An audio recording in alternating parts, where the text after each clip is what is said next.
Okay, everybody, welcome to MV Gallivant. So for those of you with Wesmar stabilizers, I've turned the power off because I've turned the breaker off because when you turn the power off, the standby light stays on and the dump valve stays running and it continues to take a load on the engine. So the dump valve is actually staying engaged. So I troubleshot it and I'll take you through that real quick. Okay, so I got you down here in the tank room, and I'm just going to squeeze myself in here. Okay, so I've loosened this because the water maker here was installed after the stabilizer system was in, so I'm going to move this box over and properly mount it. But this relay right here is the dump valve relay. So that basically closes this relay over there, right here on the solenoid control. That controls that relay. So, sorry, I'm making you all dizzy. If you're having troubles and your stabilizers won't turn off, give this relay here a couple of taps and see if the system behaves. If the system behaves, this relay is sticking. So I'm going to pull this board out and get it up to the bench, and I'll show you this relay. Okay, here's a little bit better view of the board. So this terminal strip right here on this side, this just unplugs, so it's really quite easy, and then the board is just fastened with a couple screws. So because this relay, this is a non-serviceable board, and the manufacturer has an upgrade kit. So if you have this problem, it's an $18,000 Canadian solution. I'm not interested in spending 18 grand for a $3 relay. So I'm being very, very careful with this board, and kind of didn't want to hold the phone as I was pulling it out just in case I had a problem.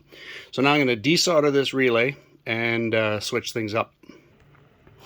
Okay, so I don't have a phone stand here, so I need two hands for desoldering. I need to make a puddle here, and then with this desoldering tool, it simply extracts the solder, sucks it up off the board.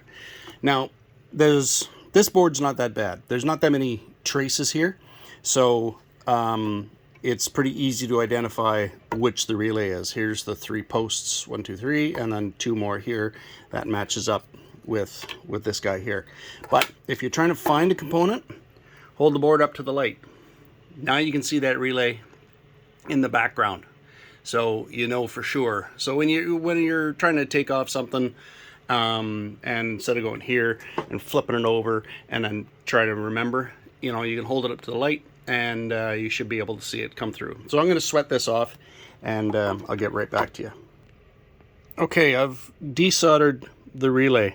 Now you can see how that desoldering tool works. You can just get right in there and extract the solder out of the holes. Now, it should just come off. Now, sometimes these components have a little bit of double-sided tape holding them in place here. But, no, there, she just comes off. But sometimes the manufacturers will put just a little dab will do you of double-sided tape or mastic on the board to hold the component in place while it's being soldered. So, there you go. There's the old relay. I'm going to set it aside.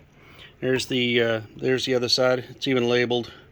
So common, normally open, normally closed, and these will be the coils for the relay. So I'll slide this new one in and solder it up. Okay, all done. I'll clean this. This is some dust on the board here left over from solder extracting. I'll clean that up. Yeah, there's a couple little schmiggles that I'll have to clean up. All right, it's on. It's installed. Let's put it back in and see if we solve the problem. Okay, a moment of truth. So I've installed the board. Like I said, I'm going to mount this box here better. I'm going to rerun these wires and kind of get the box mounted in a more serviceable location, cover things up, but you don't need to see that. So I'm going to turn the breaker on. Stabilizers.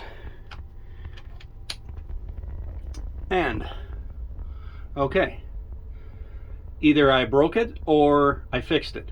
There are no lights on the board, which before I turned the breaker off, there was lights on the board. It was actually kind of stuck in the on position. So let's go up to the wheelhouse and see if we can turn it on. Okay, up here in the wheelhouse, and let's see what happens. Standby. Engage. Standby. Little delay. And off. All right. Well, I said earlier in the video that it's an $18,000 Canadian solution. It's not. It's $18,000 US. So that's even a bigger hit. So a $5 relay, a little bit of time, and you can solve your own problem. So I just take you one more time down here, and this is my first video, so it's probably all hacked up and making you all dizzy and whatnot, but we'll get better at it. So like I said, I'm going to mount that. So this is the dump valve. I'll get some light on it. This is the valve block and the dump valve. So this valve will stay in the open position and allow the hydraulic pressure to circulate without making pressure when the system's off. And then it closes in order to generate hydraulic pressure and run the system. So solenoid valves produce a really significant DC pulse or arc when they disconnect from the magnetism collapsing around the core, and then you get that spark, so to speak, and that's what fries the relays or makes the contacts kind of arc closed. So next thing for me to do in here, I'm going to put a capacitor for arc suppression, very similar to a condenser on your points ignition, if you guys remember that old stuff, and that will save that relay from happening again. But I did buy a second one, and I'm going to tape it to the inside of the box just in case. But the first one lasted 14 years. I figure this one is a pretty permanent solution as far as I'm concerned. Okay, thanks for watching, and we'll see you the next time I break something.